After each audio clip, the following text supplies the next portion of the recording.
Hi there! Thank you so much for joining me today. I'm Julie DiMatteo, the Paper Pixie, and in this video tutorial I'm going to show you how to make this beautiful gift box. I've sized the gift box to fit a bath bomb. I found this at Target, but this is a great gift box size for so many different things. The finished dimensions are 3 1/4 by 3 1/4 by 1 5/8 inch. And we're going to create our own designer series paper here by just using stamps, ink, and paper. We're going to be using the Flowing Flowers stamp set, which I absolutely love. It's a great year-round stamp set to have, and these flowers are just beautiful. The other products we're going to be using today are the new Opal Rounds. These are in the 2021 to 2023 in colors. And then for the tag, I went back into my stash using the Sweethearts dies. I love this little tag here. So let me show you how easy this box is to make. We're going to start by having some fun creating our designer series paper. And again, we're going to use Flowing Flowers and this large flower stamp set. And we're going to do a different colorway for this box. I'm going to do Fresh Freesia. And we're essentially just going to do a whole bunch of triple stamping all over the surface of this cardstock. This is thick, basic white, and the dimensions are 7 5/16 by 7 5/16. That's just 1/16 more than 7 1/4. And then we're just going to have some fun here. So let me show you how we're going to do this. I'm just going to start by full force stamping, then secondary, then a third time. And we're just going to repeat that pattern, kind of turning and twisting our stamp as we do that to fill up the whole piece of cardstock.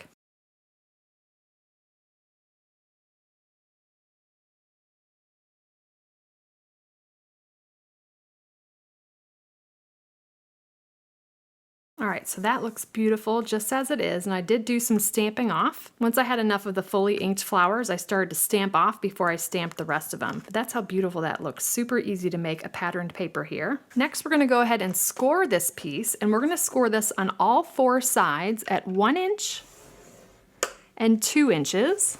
So just work your way around 1 inch and 2 inches on all 4 sides, like so. Then I'm going to bring in a piece of Fresh Freesia cardstock. This is for the box base, and this piece measures 8 1/2 inches by 8 1/2 inches. And we're going to score this one on all 4 sides at 1 inch and 2 5/8 inches. Repeat those measurements on all sides, like so. Next, we're going to fold and burnish on all the score lines of both pieces. We got both pieces burnished. Let's start with the box base. I'm going to bring in the template here for reference. And because this is square, we can really start anywhere, but grab your paper snips.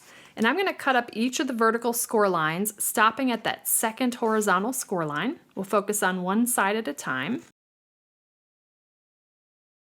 like so. Then essentially we're going to remove the 3 sections in each of the corners. We're leaving behind a tab to help us put our box base together. So I'm just going to turn it 1/4 of a turn. We're going to remove these 2 sections. I'm also going to come in and slightly miter cut or angle cut here when I remove that piece, like so. Then we're going to remove just this 1 section, so we leave behind a tab. And that corner is done. Turn it this side, remove those 2, then we're going to remove the 1. Like so. Now we do need to come in and miter cut our tabs as well as miter cut here on this section. The rule of thumb is all the pieces that fold into the box, we want to come in and just cut off a little bit of an angled sliver. And I find that it's easiest to get at these tabs if you fold that big section out of the way. Now this side is done. We're going to rotate it 180 and repeat all the same steps on the opposite side.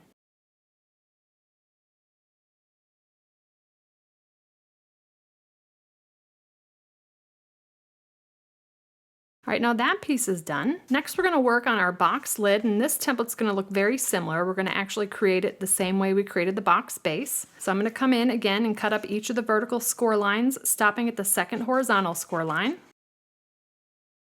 Then we're going to remove those 3 sections in the corner. Again, I miter cut slightly on this piece. So that corner's done. And that corner's done. Now we're going to come in and miter cut again.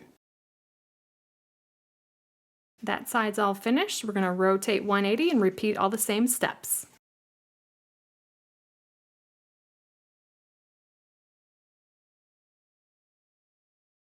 All right, now the lid is ready. So we've got our base and lid ready to put together. And I'm going to grab some tear and tape for this step. We're going to run tear and tape along all the outside edges, just like so. Not on the tabs, but just these longer edges here. I'm going to do that to all 4 sides of both the box and the lid.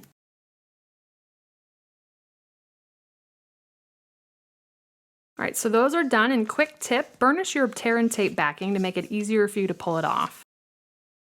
Let's start with the box base. I'm gonna grab multi-purpose liquid glue, and we're gonna focus on the tabs right now. So you can put liquid glue on each tab. We'll do one tab at a time. And we're gonna line up this score line with this cut edge to form one of our box base corners. Just wanna make sure that that edge is right there lined up with the score line. Liquid glue helps you slide that into place. And then we're just gonna work our way around to the remaining tabs and do the same thing.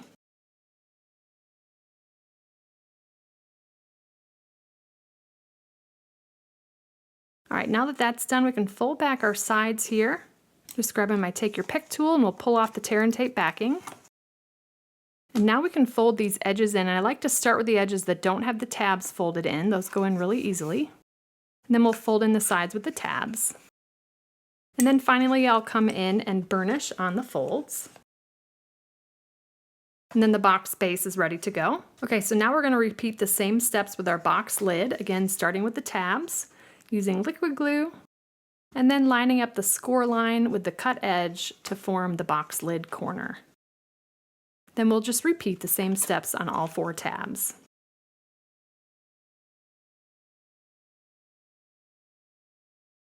All right, go ahead and fold back the sides here. Grab your take your pick tool and let's pull off our backing. And then we'll fold in on the sides, starting with the sides that don't have the tabs, and the sides with the tabs. Then I'll just come in with my bone folder and reinforce those edges, give them a crisp edge. And then there is our box lid. So bringing in the base, let's put our bath bomb in the box, and then we'll put our lid over top. Perfect fit.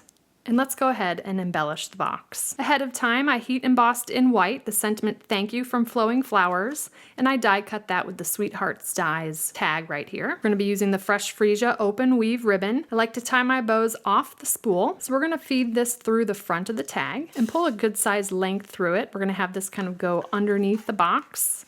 I like to have my tail on the left here when tying off the spool. My spool on the right, but then I'm gonna cross that over to the left, and I'm just sliding the ribbon around to make sure I've got enough here to create a bow. Got my tag kind of hanging out here. We'll put that into place when we're done with the bow. My favorite tool for tying bows here is the reverse tweezers. I can use that as a third hand. We'll start with my knot here, and then we'll tie a bow. Pinch with the reverse tweezers here in the center, and then I can let go, and that's gonna stay put, and then we'll create our bow. All right, we'll slide our tag into place here. Then I'm just gonna grab a pair of the opal rounds.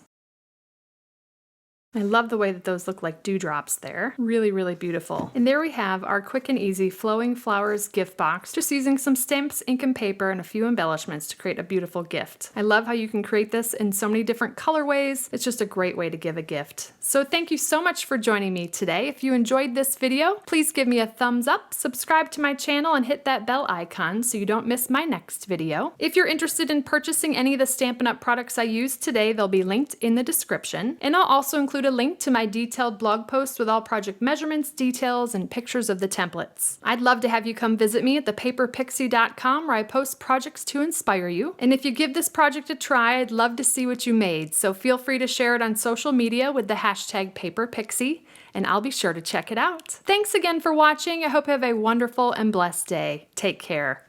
Bye.